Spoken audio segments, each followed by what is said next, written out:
What up? Elden Ring video. Now, I wanted to further elaborate on a few items that I've been using with my Frost Mage build from a video that I uploaded yesterday. Now, in that video, I didn't talk about this, but I switched the longsword to the Ujigatana. I actually did pin the comment to that video yesterday, because after I had recorded it, I was like, wow, this one is actually a little bit better than the longsword or the short sword. So also I changed up one of the spells. So we'll come here to spells, and I got rid of the frozen armament and switched it up to freeze and mist, which is pretty effective, but not the best. You could also use the Dragon Ice right here. You know, if you don't have the Borealis Mist, or you don't want to use any of these incantations, you don't have to, but just giving you options. The Dragon Ice is not as good, but it requires a lot less faith. I think 23 versus 15, and then Arcane is 12 versus 15. So if you're earlier game and you don't have as many attribute points built up yet, you know, the Dragon Ice is an option. But I went with the Freeze and Mist for the other sorcery instead of the Frozen Armament.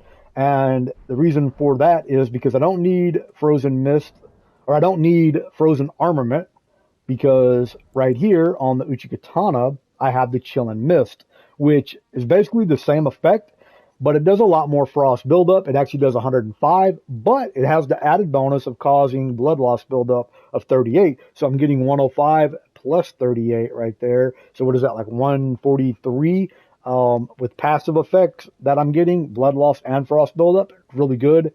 Also, I have the Cold Dagger with Hoarfrost Stomp. Now, I know this was nerfed a couple patches ago, and it's not nearly as effective as it was, but for smaller enemies, like some of the smaller, like, you know, just whatever, the guards or whatever, like the minions, it is really effective. Now, I've played about 2/3 of the game. I actually streamed it yesterday on Twitch. You care to watch me stream, my Twitch name is Krizo RPG. You can go over there, probably streaming this game every day. But I noticed one of the things, or one of the issues I was having, was range. So I added a bow, I added the horn bow, it's plus 25, and then I have the Spirit Flame arrow and the Cold Bone arrow. Now, the Spirit Flame does 65 frost buildup, and the Cold Bone does 60. If you have like the crossbow, you could use like the Cold Bone bolt, I believe. But I'll give you a demo of some of these on this minion right here. So I'll pull out the bow and arrow first for the range. And then we'll just get some range. And you see I did 186 damage.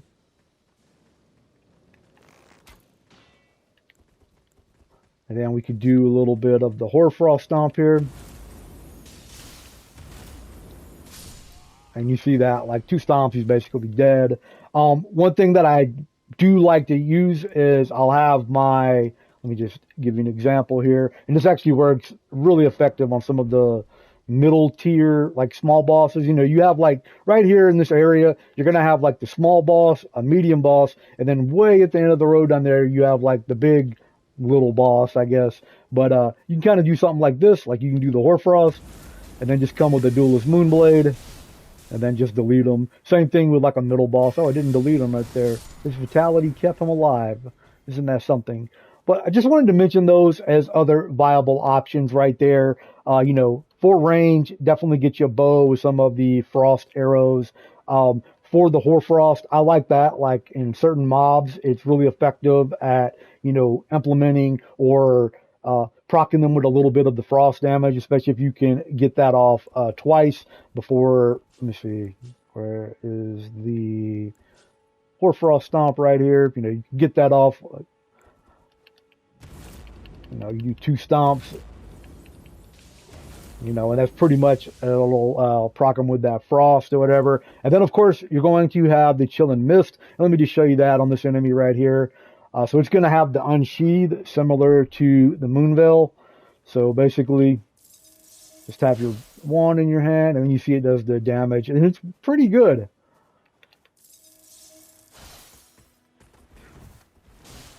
So you see the damage it's doing. Like, I'm not even near him, and it's just hitting him with that damage. And you can see the blood splatter there for the blood buildup. But yeah, like, you know, I find that much more effective than the frozen armament. And it stays on the weapon for quite a while, too. So and you don't even have to, you know, use, like, the L2 attack with the Frost, you can just do like a regular R1 or L2 attack, and it still will put the Frost buildup on them. You know, they still will have that, and I'll just show you real quick.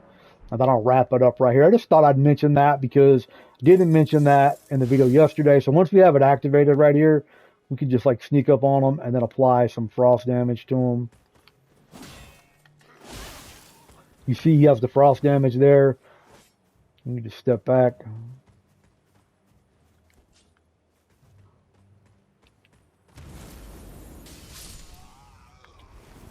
But I didn't have to use L2 on the Ujigatana right there in order to, you know, do damage with them with the frost or whatever. So I just wanted to mention that. And also I've been kind of using the Mimic tier, but in the video yesterday, I showed that I was using these cold archers. Where are they at?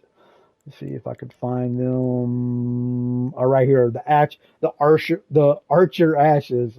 That's like anyway, they shoot the cold flame arrows, the same ones that I am using, and it is really effective. But one thing about them is with certain bosses, they get rolled over. But I just thought I'd update that because that was something that I was using yesterday, or I actually recorded the video like 2 or 3 days ago, but uploaded it yesterday. And then, like I said, definitely change out for the Ujigatana if you have that, and then apply that Chill and Mist on it because it's much more effective than the Frozen Armament. One thing you can't do is you can't use Frozen Armament with the Ash of War like on the Ujigatana. So if you don't, if you just have the Ujigatana, you can still use the Frozen Armament, and it will still do like whatever the damage is or frost buildup with the Frozen Armament, as well as 50 blood buildup versus 38 or 39 with the Ash of War. 38 blood loss buildup versus 50, but you're getting 105 frost buildup. And I want to say the Frozen Armament might be 60 or 65. I know it's not 105 though. I don't remember off the top of my head, but it's definitely a good weapon, and it's definitely like a good secondary when you need that like speedy weapon or whatnot. But if you have any questions or comments on this, feel free to leave it down below. As I play through the game, I will update when I find things that work or are effective in the game for this Frost Mage build. I'm out. Peace.